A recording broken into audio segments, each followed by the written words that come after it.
Andika Mahesa resmi bertunangan dan menikah kelima kalinya, malah dibanjiri komentar julid. Andika Mahesa bertunangan dan siap menikah kelima kalinya, justru masih saja ada komentar julid dan sinis.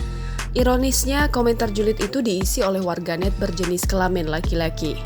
Kabar baru tentang Andika Mahesa, ex-vokalis kangen band yang terkenal dengan nama Babang Tampan, baru saja bertunangan dengan seorang perempuan berhijab.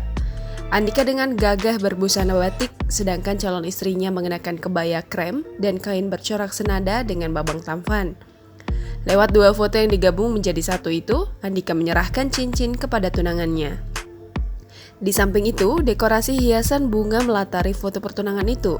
Tak pelak, warganet menyerbu kolom komentar dengan beragam celotehannya. Ada yang mengucapkan selamat, tetapi ada saja yang masih julid dengan pertunangan Andika Mahesa. Pasalnya, Andika diketahui pernah mengalami 4 kali perceraian dengan istri-istrinya terdahulu. Hanya, Andika memang tak pernah menikah secara negara, melainkan secara siri. Ironisnya, saat ditelusuri, lebih banyak laki-laki yang berkomentar julid. Hingga berita ini ditulis, Andika Mahesa belum membagikan foto pertunangannya dan menanti konfirmasi. Jangan lupa subscribe, share, komen, dan like ya!